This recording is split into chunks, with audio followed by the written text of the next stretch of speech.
Tag TV brings you daily news bulletin from India. Breaking news and views from India. You're watching South Asia Newsline, and here are the top stories we are tracking for you on Friday, the 30th of May. Operation Sindoor is India's frontal assault against terrorism, says India's Defence Minister. Nepali royalists launch fresh protest for restoration of monarchy. And breaking barriers, 17 women cadets pass out from National Defence Academy with pride.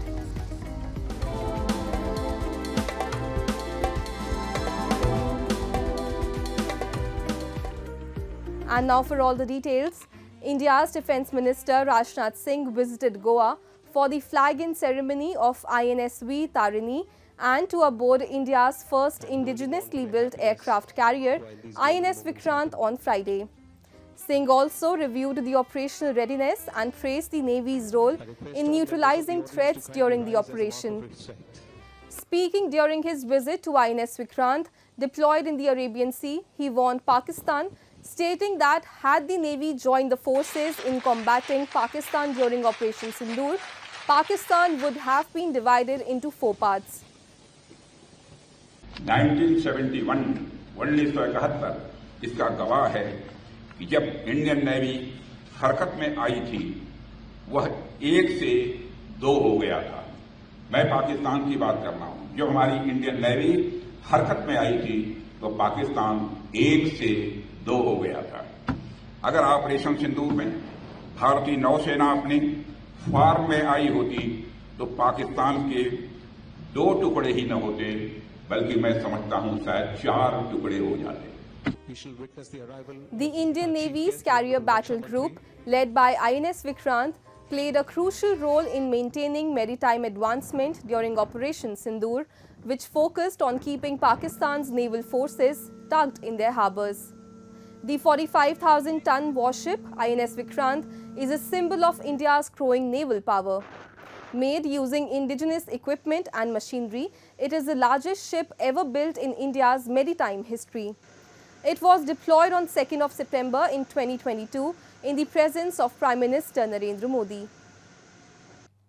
As the Indian parliamentary delegation continued its diplomatic outreach, lawmaker Shashi Tharoor on Thursday justified India's decision to put the Indus Waters Treaty in abeyance. He emphasized that the treaty was offered to Pakistan in a spirit of goodwill and harmony, but Pakistan has repeatedly betrayed that goodwill.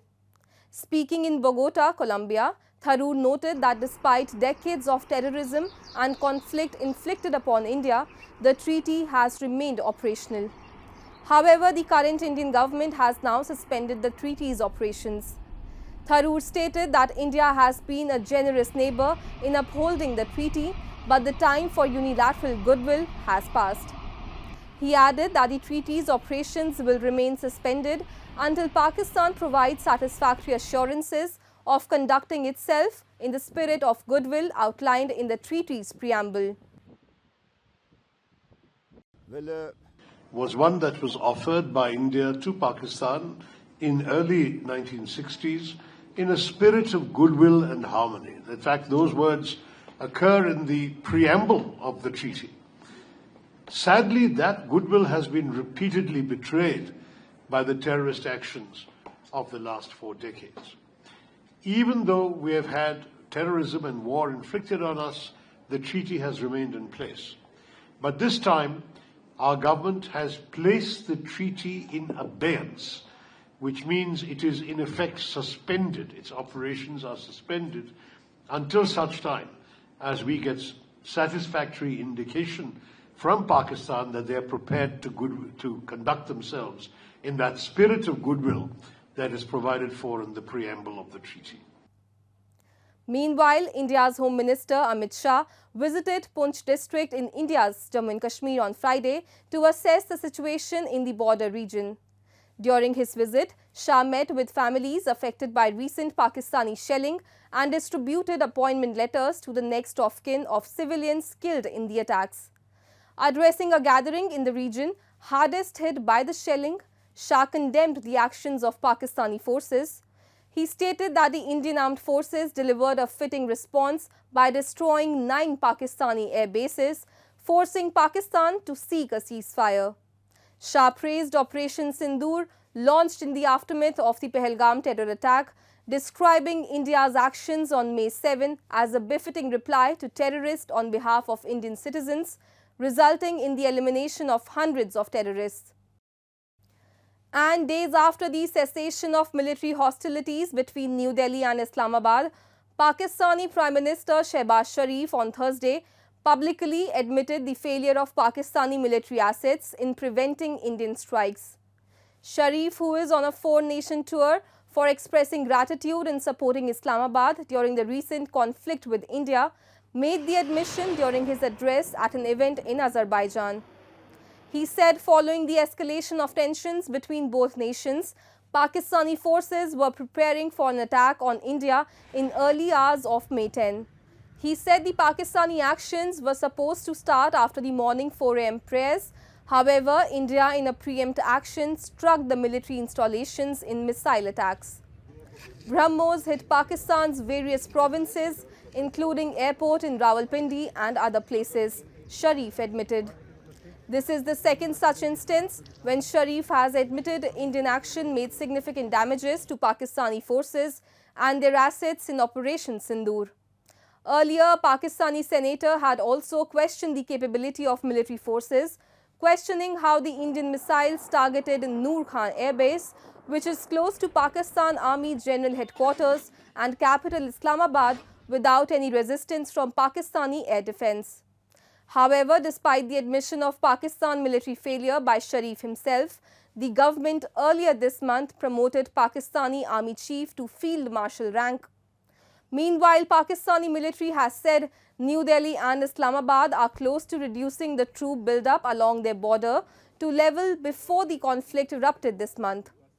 Talking to Reuters, Pakistan's chairman of the Joint Chiefs of Staff, General Sahir Shamshad Mirza, said the two militaries had started the process of drawing down troop levels.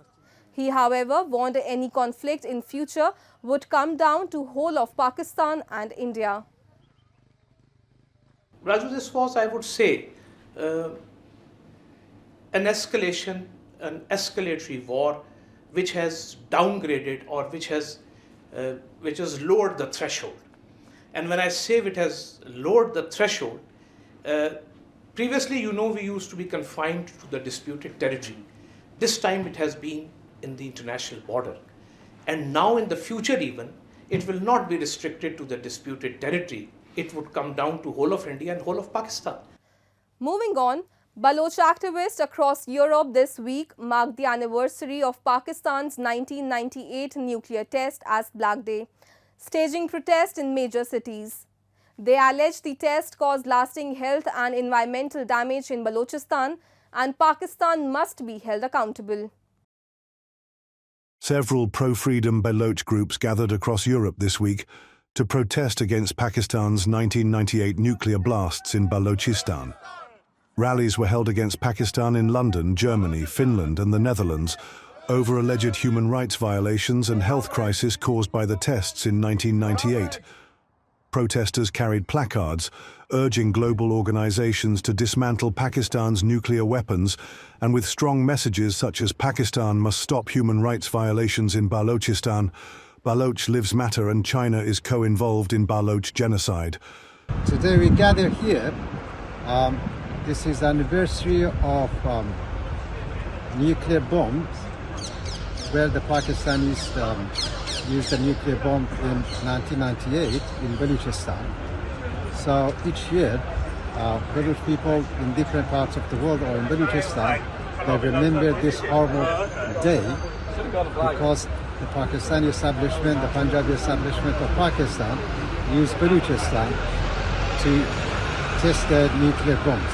And every organization that claims to care about human rights and environmental justice, we ask them two questions. First, where were you on 28 May 1998? And more importantly, the second question, where are you now? We are dying of cancer. We are dying of diseases which we haven't heard about. On May 28, 1998, Pakistan tested 6 nuclear bombs in the Chaghai area of Balochistan, which led to severe aftermath in the region. Baloch people have been protesting for years against Pakistan's nuclear tests that has not just led people suffering from chronic diseases, but also turned the testing areas into barren lands, depriving people of their livelihood. Moving on, Nepal is witnessing a renewed political friction as royalist factions have launched fresh protests demanding the restoration of monarchy. In response, the ruling CPN-UML is also rallying in support of the republic. Nepali royalists have launched a new phase of protests for the restoration of monarchy, which on the first day from Thursday saw participation of hundreds on the streets of Kathmandu.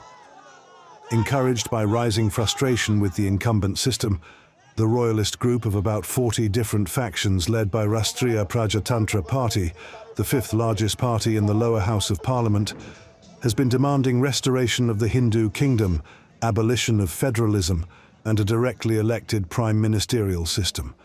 Restoration of constitutional monarchy has been their key demand. The RPP has also been taking part in periodic elections and presenting its demands forth. The Himalayan nation of Nepal has a population of 30.55 million, out of which Hindus account for 81.19%, as per the census of 2022.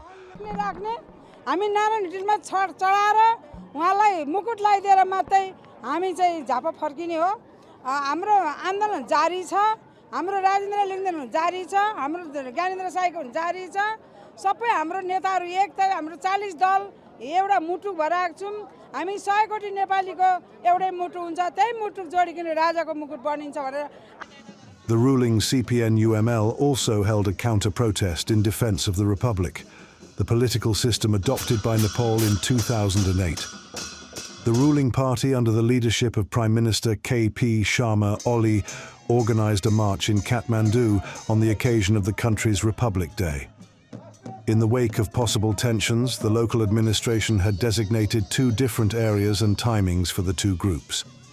But the royalist forces attempted to block the roadways for the parading cadres of the ruling parties amid tight security. जनता आफै शासित बनेको दिन भएको हुनाले नेकपा एमालेले आज गणतन्त्र दिवसलाई र उत्सवको रूपमा मनाइरहेको छ र म सम्पूर्ण दाजुभाइ दिदीबहिनी र आमाबुवाहरूलाई गणतन्त्री राज्य व्यवस्थालाई सुदृढ गर्न संस्थागत गर्न र गणतन्त्रको पक्षमा आवाजहरू बुलन्दन गर्नको निम्ति म यो गणतन्त्र दिवसको सन्दर्भमा सबैलाई आह्वान गर्न चाहन्छु. And against the stirring notes of Auld Lang Syne and the majestic Sahyadri Hills as a backdrop, 17 female cadets marched into history on Friday, graduating from the National Defence Academy. A total of 339 cadets participated in the passing out parade, reviewed by Mizoram Governor and former Chief of Army Staff, General V.K. Singh, marking the culmination of their challenging 3-year training.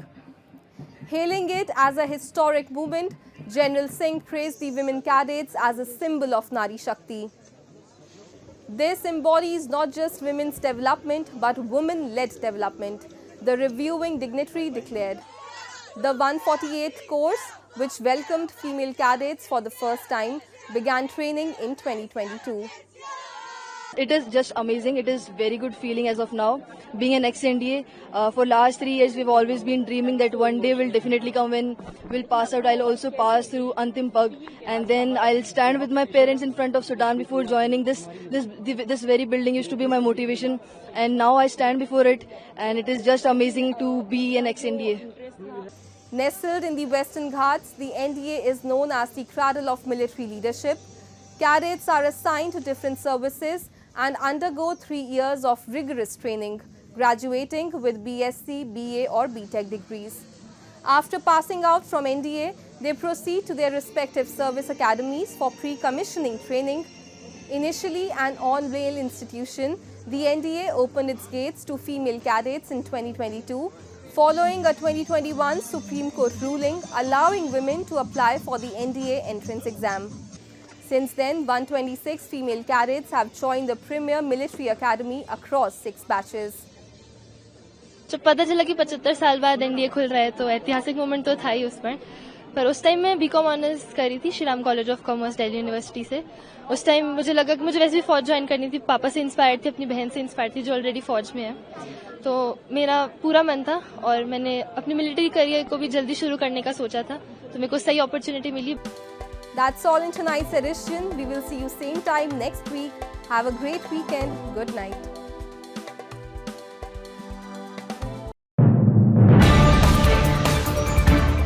Tag TV brings you daily news bulletin from India. Breaking news and views from India.